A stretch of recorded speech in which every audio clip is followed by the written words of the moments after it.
Buen día. Permítanme presentarme.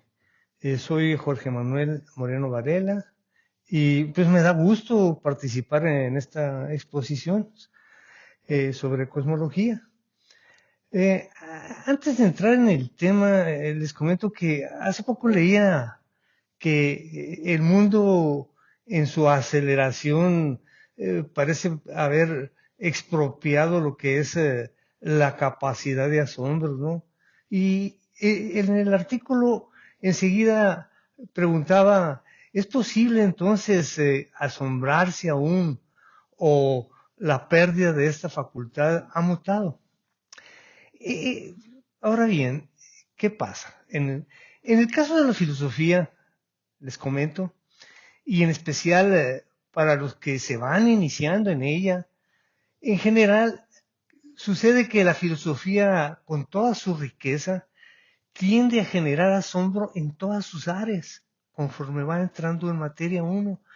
Así que, pues, vamos empezando con este tema de la cosmología o filosofía de la naturaleza. Adelante, pues. Muy bien. Veamos a continuación cuáles son los temas principales que se tratarán en esta plática sobre la cosmología. Empezando con una introducción a la cosmología. Continuaremos después con el capítulo número 1, somatología. Después el capítulo 2, de la actividad de los cuerpos. Después viene el capítulo 3, de la medida de la actividad de los cuerpos. Y finalmente tenemos el capítulo 4, de la constitución de los cuerpos. Muy bien. Tenemos este índice, que es el índice de los temas de introducción a la cosmología. Una introducción teórica, una introducción histórica, noción de cosmología, división de la cosmología y prenociones de metafísica referentes a la cosmología. Empecemos pues con el tema número 1, la introducción teórica. Muy bien.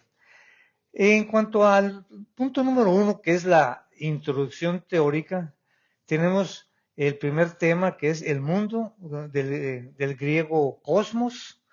Número 1, mundo, o sea, en su totalidad, en cuanto es la suma o es el conjunto de todos los cuerpos. Y número 2, como corpóreo, o sea, en sus partes, que son los cuerpos que componen el mundo. En la introducción teórica tenemos que el mundo del griego, cosmos, el mundo es el conjunto de todas las cosas que nosotros percibimos o que se pueden percibir. Vayamos al número 1, mundo, o sea, su totalidad en cuanto es la suma o conjunto de los cuerpos. Número 1.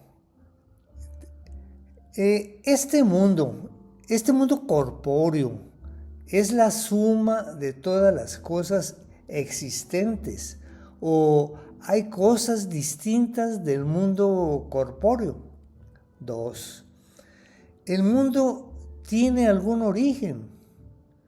¿Cuál es el origen del mundo? 3. ¿El mundo tiene algún fin?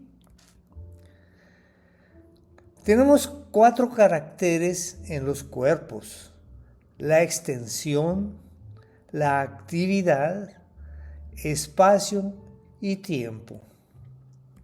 Vayamos al punto 2, como corpóreo, o sea, en sus partes, que son los cuerpos que componen el mundo.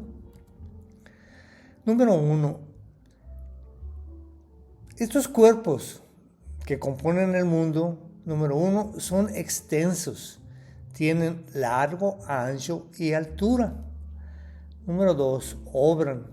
obran en el espacio y obran en el tiempo. Vayamos ahora a la introducción histórica. Bien, veamos ahora los temas que se tratan en lo que es la introducción histórica. Empezando que los filósofos que florecieron antes de Sócrates, o sea, denominados presocráticos. Enseguida continuaremos con todos estos filósofos son llamados por Aristóteles fisiólogos, del griego physis y de logos, ciencia. Continuaremos con la solución del problema cosmológico, que constituye una parte especial de la filosofía. Después trataremos sobre Parménides, sobre Heráclito, sobre Pitágoras, sobre Platón y Aristóteles en lo que concierne a lo que es la cosmografía. Muy bien. Veamos algunas cosas brevemente sobre los filósofos, algunos filósofos presocráticos, empezando con Tales de Mileto. Él trata sobre, en especial, el agua. Después viene Anaxímenes con el aire. Anaximandro trata la materia indeterminada. Heráclito trata sobre el fuego. Anaxágoras maneja lo que es la materia determinada para cada uno de los cuerpos. Y finalmente tenemos a Demócrito, que trata sobre el átomo, o sea, una partícula material invisible. Entonces, estos son los temas que sobresalen para cada uno de estos filósofos presocráticos. Continuemos ahora con el segundo tema, es todos estos filósofos son llamados por Aristóteles fisiólogos. Muy bien.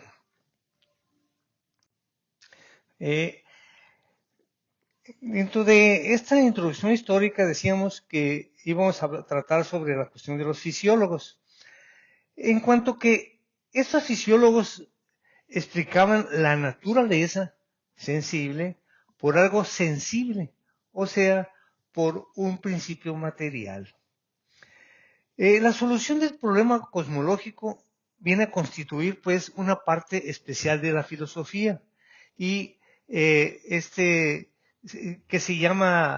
parte se llama cosmología, que es precisamente lo que estamos tratando. Sin embargo, hoy algunos filósofos a la cosmología la denominan filosofía de la naturaleza, tomado la terminología de Aristóteles. Muy bien, continuamos ahora con algunos aspectos breves de los presocráticos, empezando con Parménides. Parménides puso como constitutivo de todo al ente. Parménides y Zenón, su discípulo, negaban el movimiento. Todo un tema. Por su parte, Heráclito decía que todas las cosas se mueven. Parménides y Zenón, su discípulo de Parménides, negaban el movimiento. Continuando con la introducción histórica, veamos algo sobre Pitágoras. Pitágoras puso a los números y además a su doctrina de los números denominó principio constitutivo de todas las cosas. Es decir, él considera a los números como principio constitutivo de todas las cosas. Pitágoras enseñó mucho sobre lo que es la extensión y la cantidad, temas que abordaremos más adelante. Por su parte, Platón no enseñó mucho sobre la constitución de los cuerpos, pero habló fuertemente contra lo que es el materialismo. Aristóteles. Aristóteles enseñó que los cuerpos se constituyen de un doble principio: materia primera y forma. La materia primera sería un principio indeterminado de los cuerpos. La forma sería un principio determinante y especificante. La doctrina de Aristóteles de los cuerpos fue llamada hilemorfismo. Más adelante entraremos en detalle sobre esto. Vayamos al tercer apartado, que es noción de cosmología. Tenemos la definición. La cosmología es ciencia racional del mundo por las causas supremas. El objeto de la cosmología, recordemos que las ciencias se definen por su objeto. En el caso de la cosmología, su objeto es el siguiente. Por una parte tenemos su objeto material, que es el mundo corpóreo, movible y sensible e infrahumano. Por su parte, el objeto formal, quod, son las causas supremas o principio supremo del mundo. Todo un tema. Su objeto formal, quo, es el mundo considerado no en cuanto ser, sino en cuanto ser movible y sensible. O sea, aquí no en cuanto a lo que es el ser. En cuanto al punto 4, que es el apartado 4, lo que es la división de la cosmología, tenemos primero lo que es la somatología. Soma, cuerpo, que trata de los cuerpos inanimados o simplemente cuerpos. Y tenemos la otra parte de la división, es la biología. Bios, vida, que trata de los vivientes, excepto el hombre. Cualquier parte se divide según se consideren las propiedades o naturaleza de los cuerpos y de los vivientes. De ahí la división de somatología y biología. La somatología tenemos que se refiere de la cantidad de los cuerpos por una parte, donde se ve la esencia de la cantidad. Vamos a ver la esencia de la cantidad. Todo esto lo vamos a ver. Se va a ver respecto a la cantidad de los cuerpos, se va a ver las propiedades de la cantidad. A continuación se verá de la actividad de los cuerpos, de la naturaleza, de la actividad corpórea por una parte y de las leyes de la actividad corpórea por otra parte respecto a lo que es la actividad de los cuerpos. Después viene el tema de la medida de la actividad, donde se va a ver la medida de la actividad del espacio y del tiempo. Finalmente vamos a tener de la constitución de los cuerpos, con 3 apartados: de la existencia de la materia y de la forma, de la naturaleza de la materia y de la forma, y de los compuestos orgánicos. Como punto final de la introducción a la cosmología tenemos las prenociones de metafísica. Empecemos ahora con el tema de prenociones de metafísica. Empezando con el ente, este va a ser el índice de los temas de prenociones de metafísica.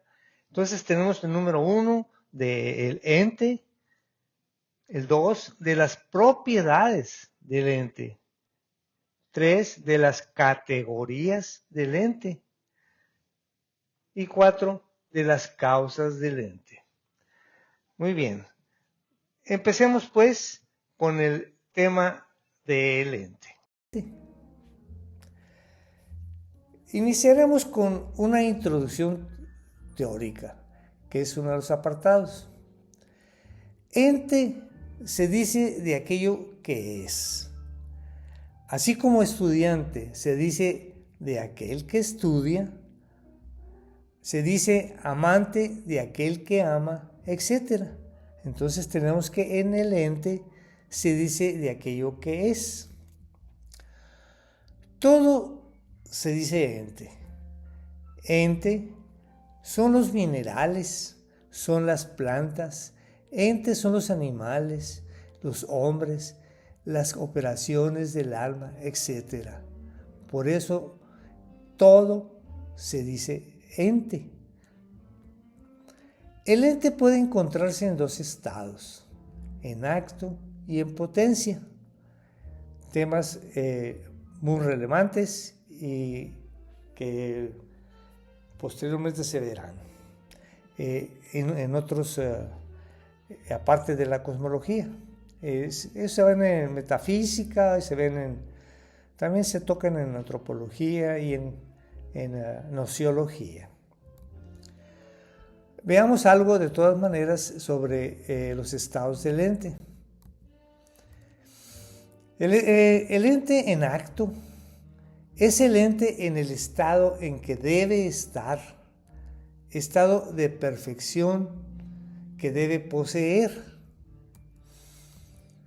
El sacerdote es sacerdote en acto.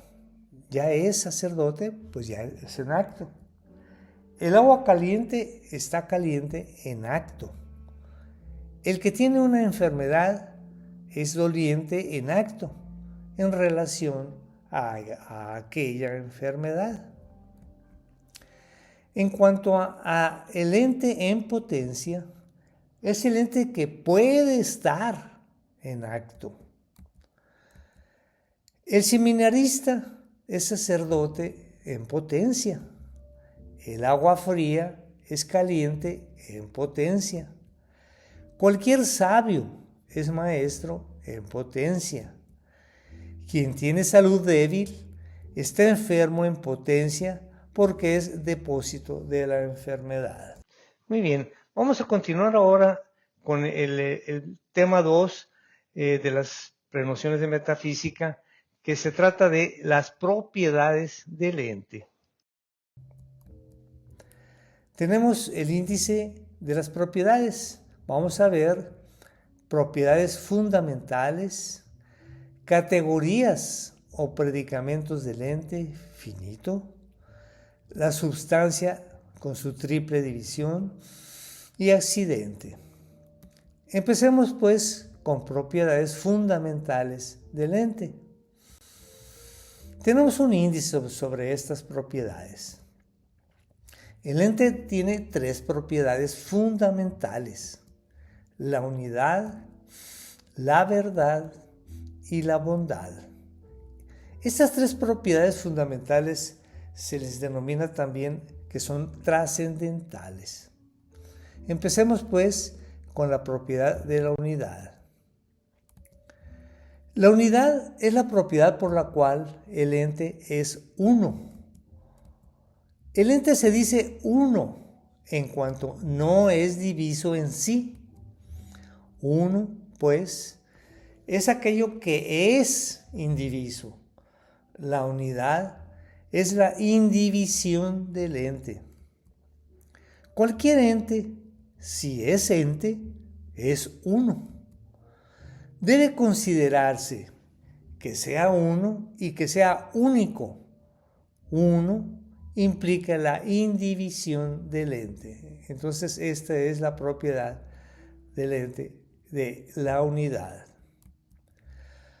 La unidad, decíamos que es la propiedad por la cual el ente es uno.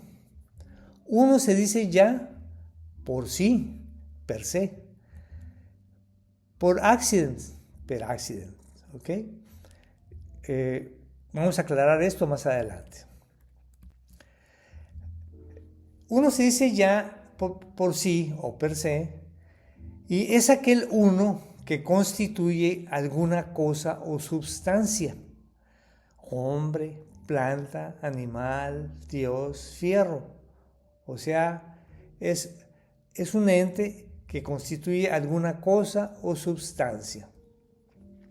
Continuamos con la unidad, con la propiedad de la unidad del ente. Por accidente tenemos que, se dice de aquel que resulta de la unión accidental de muchas sustancias. La escuela es una por accidente, por ejemplo, es uno accidental, porque los alumnos, que se consideran como sustancias, que son uno por sí, o sea, uno sustancial. Los alumnos se unen en el mismo lugar. El lugar es accidente. Y se acogen en la misma institución. La pasión es accidente. Al acogerse pasa a ser una pasión. Continuamos con la propiedad de la unidad. El uno por sí puede ser simple. Y simple es aquel que no es ni diviso ni divisible. Tenemos, como por ejemplo, Dios y el alma humana. El uno también puede ser compuesto. Compuesto si es aquello que no es diviso, pero es divisible. Por ejemplo, el hombre es divisible en alma y cuerpo, o bien es divisible en varios órganos. 3. Otra de las propiedades. El uno, como sea indiviso en sí, es también diferente o es distinto de otros. De donde la distinción es la ausencia de identidad entre muchos. Tenemos la distinción real y la distinción racional que vamos a ver. Empecemos con la distinción real. El uno, como sea de indiviso, decíamos, de indiviso en sí, es también diferente o indistinto de otros. Esa es la distinción real y dice que si la distinción está en las cosas independientemente de la operación de la razón. Continuamos con el 1. Como distinción racional tenemos, por ejemplo, Dios. Dios es simplísimo, es infinito y por tanto su infinidad ofrece fundamento para la distinción que hace la razón humana. El hombre es una cosa muy compleja, es un animal racional. Por tanto, ofrece el fundamento para la distinción puesta por la razón entre la animalidad y la racionalidad. O sea, la razón nos lleva a esa distinción. La distinción entre Cristo, Salvador del mundo, Hijo de Dios encarnado, no tiene fundamento en la realidad. La distinción entre Cicerón y el máximo orador romano no tiene fundamento en la realidad, porque él mismo siempre significa varias denominaciones. Vamos a continuar entonces con otra de las propiedades del ente, que es la verdad. La verdad es la propiedad por la cual el ente es verdadero.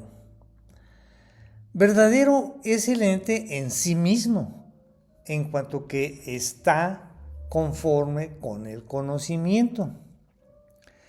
El oro se dice verdadero oro si está de acuerdo con el concepto que nosotros tenemos del oro. Todo ente, si es ente, es cognoscible y por tanto es verdadero. La ausencia de lo verdadero, pues sabemos que es lo falso. La siguiente propiedad es la bondad. La bondad es la propiedad por lo cual el ente es bueno. Lo bueno, sin embargo, es el mismo ente en cuanto conviene a su tendencia, en cuanto conviene a su inclinación. Es decir, en cuanto es apetecible. La privación del bien, por otra parte, esa privación del bien es el mal. Continuamos ahora con el punto número 3 de las categorías del ente. Veamos de qué trata estas categorías.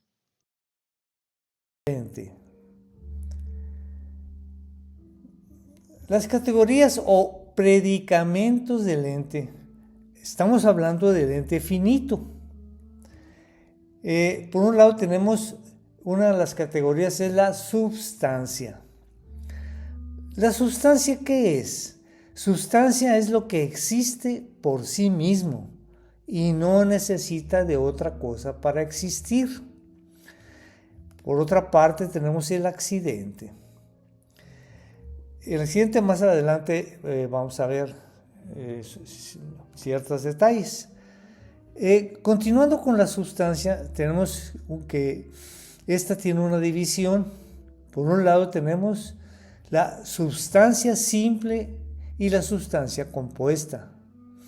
Número 2, tenemos la sustancia completa e incompleta. Y número 3, tenemos la sustancia material y la sustancia inmaterial. Entonces, la sustancia se divide en simple compuesta o completa e incompleta y en material o inmaterial. Veamos ahora lo del accidente. El accidente son propiedades no esenciales y tenemos los 9 accidentes, ¿ok? La cantidad es un accidente, la cualidad, otro accidente, la acción, la pasión, la relación, la posición, el hábito, el lugar y el tiempo. Son los 9 accidentes. Cualquier cosa referente al accidente está en uno de estos 9 conceptos. Muy bien. Ahora bien, el accidente es sustancia simple y compuesta, decíamos, la sustancia. Vamos a empezar ahora a ver lo que es la sustancia completa e incompleta. La sustancia simple es la sustancia que no resulta de otras sustancias. Por ejemplo, el alma, el ángel, Dios. La sustancia compleja, compuesta, es la sustancia que resulta de otras sustancias. El hombre, que se compone de alma y cuerpo, por ejemplo. Las sustancias completa e incompleta, tenemos que es la sustancia que no se ordena para formar otras sustancias. Hombre, ángel, piedra, rosa. Veamos ahora la sustancia material e inmaterial. La sustancia material es sustancia que está constituida por la materia.